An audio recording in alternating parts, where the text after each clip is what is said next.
urunyanya n'inanasi na avoka iyo bihawe utwite indikiri ntoya inda ntivamo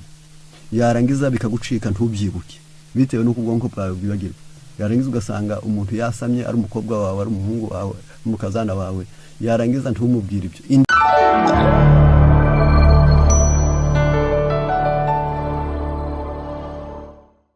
igifu cy'umuntu gihora gisendereye gipakije nk'umufuka wuzuye ibirayi kitagira uruhumekero icyo gifu gicogoza ubushobozi bwo gutekereza uhorana urujijo mu bwenge iryo ni ikosa rya mbere ngo ariko mu gihe mfite ikibazo ngo ikibazo ufite ni ikihe ngo nyanibaza niba tuzajya mu ijuru ngo tujyanye n'inka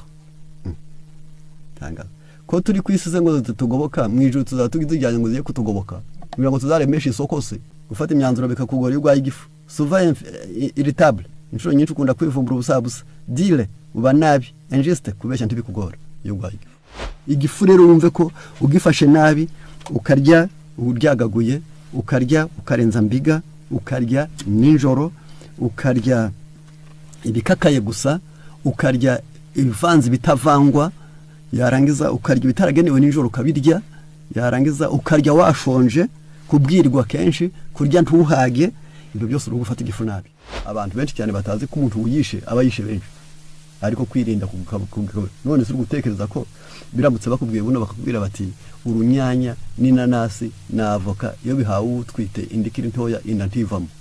yarangiza bikagucika ntubyibuke bitewe n'uko ubwonko bwawe bwibagirwa yarangiza ugasanga umuntu yasamye ari umukobwa wawe ari umuhungu wawe umukazana wawe yarangiza ntumubwire ibyo indi kavamo ya mbere kavamo ya kabiri kavamo ya gatatu kavamo wemera kuvuga kwibagirwa kwawe ababyeyi benshi cyane birengagiza uko bakumvisha abana babo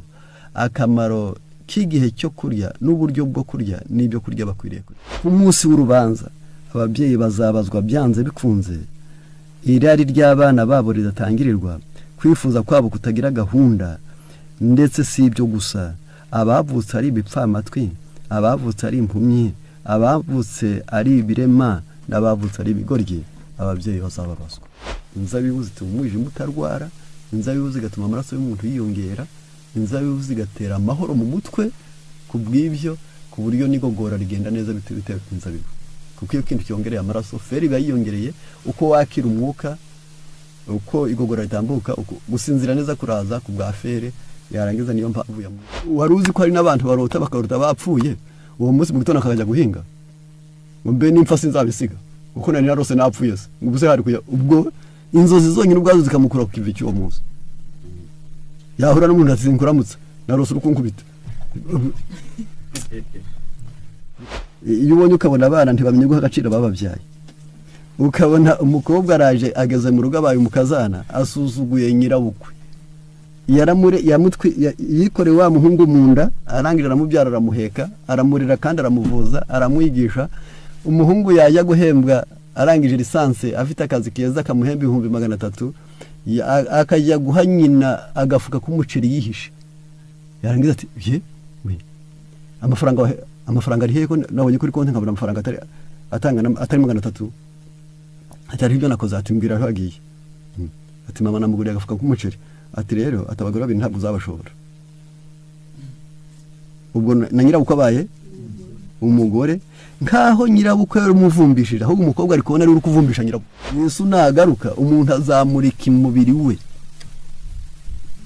namara kuwumurika azabazwa kubera iki byagenze bite ati igifuko bakibazeho ati nuko nararyagaguye birangije acide ziba nyinshi yarangiza mera nk'umuntu ubitse umunyu mu mwenda yarangiza ingingo zanjye zirabora nuko birangije ngiye kwa muganga ngiye gupfa naho raganduka buri munsi yarangije baragisatura bakebaho barashungira barashoneka gitoya ndatangira ntoranya ibyo kurya Yesu upfa kwakira icyo gipande muriye bitazabaho umugayi bw'umwami wacu Yesu Kristo ati umwuka byo bigenze bitatu n'ishyano naryaga ibishyimbo sinywa amazi yarangiza nkarya inyama nkarya amagi nkanywa amata yagenda proteine ziba nyinshi amara yanjye ananirwa koza amaraso nutse umwuka uwo turanye umubiri akarafasha amazuru wonkurikiye wese twazamuka umusozi cy'Afrikagwa umwuka wanjye waranukaga byagenze bigaragaye neza ko ariho abantu bazatsembwa baziza yuko bishe umubiri wabo kwangiriza umubiri wawe bizagushyira mu rubanza kuruta uwishundi ntabwo mvuze ko uwishundi we bigize nubwo amategeko yagutse ariko hariho ubwiru nawe utekereza kugira ngo umenye neza ngo ni kuki abasore babiri banirwa guterura umushonje akanirwa no kwijyana yananiwe gusonza ikijumba kiramuterura yakirye muri ako kanya ukabona arakomeye aragiye bigenda bite kwibaza ubwo no kwereka ko hagati y'imikorere y'Imana harimo ubwira umwana umuntu atashobora ku bigenze bite kugira ngo bishobore imboga arizo zubaka amagufa amazi ariyo yoza umubiri kandi uyanywe anyure mu biryo ajya gusohokera mu ruhago ibyo bishyimbo byo kunyurayo namwe yo murya cyangwa mukora ikindi kintu cyose mukoreye byose guhimbaza Imana. Iri jambo rirakomeye abantu benshi cyane barifata nk'iryoroshye ariko ni igitangaza kugira ngo urye uzasaremo kubaha Imana umwe uzasaremo kubaha Imana ukore uzasaremo kubaha Imana. Yariga niyo mpamvu mu mategeko yigisha kugabura barakubwira ngo ntugakarabisha abantu ibyo kurya bitaragera ku meza kugira ngo batamara gukaraba bikagira bite bikameneka. Kubura ibitotsi byihutisha ubusaza kandi kudasinzira byongera indwara. Le déficit de sommeil fait perdre en efficacité et en rapidité. Iyo umuntu agenda adasinzira neza kubingira akamaro no kwihuta mu byukora biragabanuka. Iyo mpamvu no kwirinda kudusaba ko turyama kare. Kuryama kare nabyo bisaba ko turya kare. Hari amategeko rero ngenga akurikira.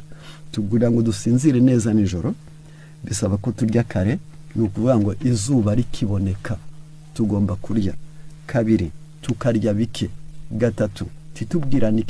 ikiganiro kibi imbere yo kuryama. Kane, tugaseka. Gatanu, tukaririmba. Gatandatu, tukaba abantu bibutsanya amasezerano n'amahirwe twagize ku munsi. Ibyo nibyo bihamagara ibitotsi. Uzirinde nubwo yaba ari indoro mbi, ugiye gusasura umugore, ugiye kuryama uri umugabo, ngo ugire ijambo ribubwira abana cyangwa uwo washatse, kuko iyo umubwiye uba wirukanye ibitotsi amasaha menshi. Barakubwira ngo yuko sora umuntu wakandagiye isabato ngo ntukayimukosoreho ikiriho, ngo kuko watuma yica n'amasaha asigaye. Uraza ugasanga uko biri kose ntiyatetse nibyo sawa, yarangiza ugasanga uko biri kose amasaha ntiyoze yego, ugasanga intebe iranduye yego, yarangiza ugasanga ari muri dushe abandi bari kuririmba yego, ariko biretse ntacyo kigarura, bameze nk'indi iri kuvamo, ubwo ntacyo wakora ngo yisubize mu gitereko. Abasore banyumve bakiri bato n'abandi bose bakiri bato, telefone muyibike bwishe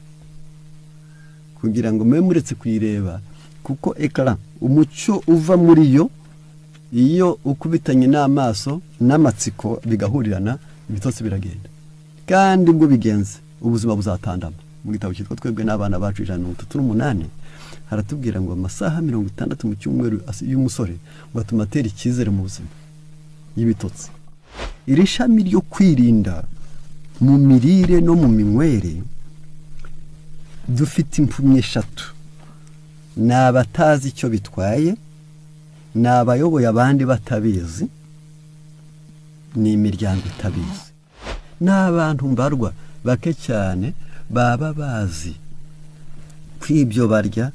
ari byo bakomora mu buzima, kw'ibyo barya arimo umuntu akomora imico myiza, kw'ibyo umuntu arya arimo akomora kubingira akamaro ku isi, kw'ibyo umuntu arya arimo umuntu akomora umurage w'iteka ryose. Nibake